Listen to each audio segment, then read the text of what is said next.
அது கூட வரேன். இது பார்த்தீங்கன்னா சீத்தாப்பழ மரம். ஓகே, ஸோ இது வந்து 3 வருஷத்துக்கு முன்னாடி நட்டது. இன்னும் இது சரியாக காய்க்க ஆரம்பிக்குன்னு நினைக்கிறேன். என்ன வா.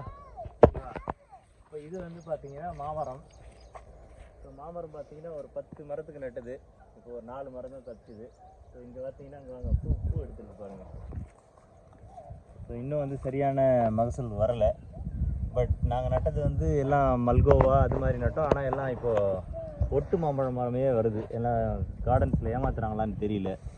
இல்லாட்டி இப்போதைக்கு இருக்கிற பெரிய மரங்கள்லாம் வாங்கி வைக்கலாமான்றது யோசிச்சுட்டு இருக்கிறாங்க. பாருங்கள் அழகாக பூ விட்டுருக்கு. ஸோ இன்னும் ஒரு 1 or 2 இயரில் நல்ல மகசூல் வரும்னு நினைக்கிறேன். நான் இது பழைய ஃபோட்டோ போடுறேன் எப்போ நட்டோன்னு சொல்லிட்டு, ஒரு 3 இயர்ஸ்க்கு முன்னாடி. இது வந்து சும்மா இருக்கக்கூடாதுன்னு சொல்லிட்டு மாட்டுக்கு சோளம் போட்டிருக்காங்க.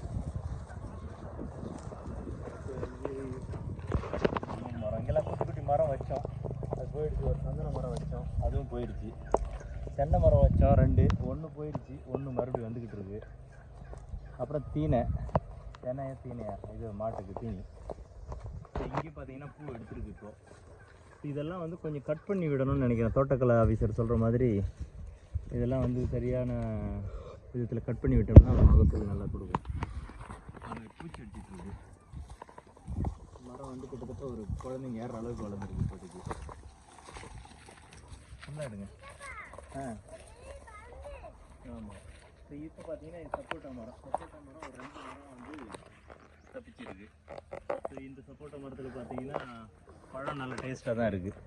பட் வந்து கிளிகள்லாம் இங்கே அணில்கள்லாம் தொல்லை பண்ணிடுற மாதிரி தெரியுது. அவங்களுக்கு போக மீதி இருக்கிறதா நமக்கு எடுத்துகிட்டு சாப்பிட்ற மாதிரி இருக்கும். ஸோ எனக்கு போக போக இது நிறைய வரும்னு நினைக்கிறேன். நிறைய செடி இப்போதைக்கு கொடுக்குது. ஹைட்டு எந்த அளவுக்கு வரும்னு தெரியல. அடுத்தது இந்த பக்கம் பார்த்தீங்கன்னா வாழை மரம் இருக்குது. வாழை மரம் காயாக தான் இருக்கிற மாதிரி தெரியுது. பழ மரமும் இருக்குதுன்னு சொல்லியிருக்காங்க. இது உள்ள கண் இருக்குது, தென்னங்கன்று இங்கே இருக்குது. இது கொஞ்சம் எடுத்து வைக்கணும் தோண்டி. 3 கண் இருக்குது. எல்லாம் இங்கே அது வந்துட்டு போகிறது.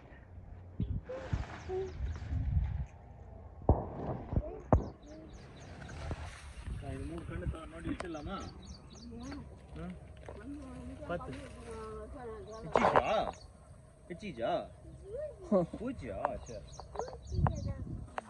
3 மரம் இருக்குது.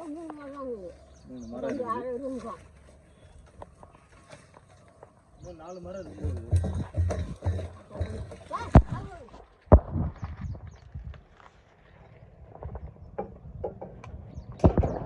எல்லாத்தையும் எடுத்து ஒரு இடத்துல தோண்டி வச்சுட்டோம்னா அது போக்கில் அது வளர்ந்துடும்.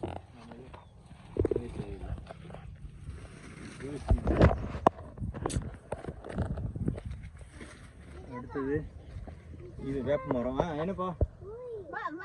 இங்கே பார்த்தீங்கன்னா மாட்டுக்கு தேவையான கஞ்சி எல்லாம் வைக்கிறதுக்கான ஒரு ஸ்பாட். இது அடுப்பு.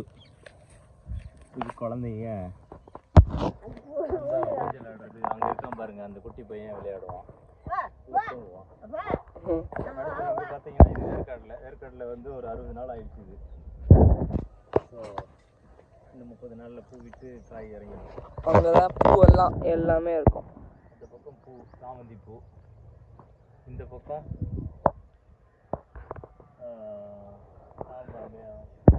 பள்ளிக்கண் கொஞ்சம் நட்டுருக்காங்க. இந்த பக்கம் அவ்வளோதான் தோட்டம். அப்புறம் இந்த முருங்கை மரம் பாருங்க, அதை வெட்டிட்டு கீரை வர்ற மாதிரி பார்க்கணும்.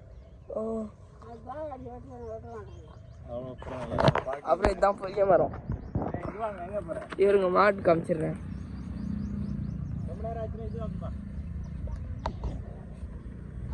இதுதான் புளிய மரம், அதெல்லாம் பெருசாக இருக்குது. இதுதான் எங்களோட மாடுங்க.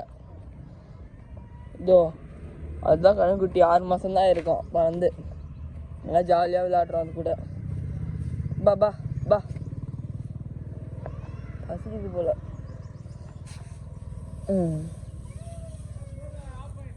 இதோ இந்தா கரை நல்லா சாப்பிடுது.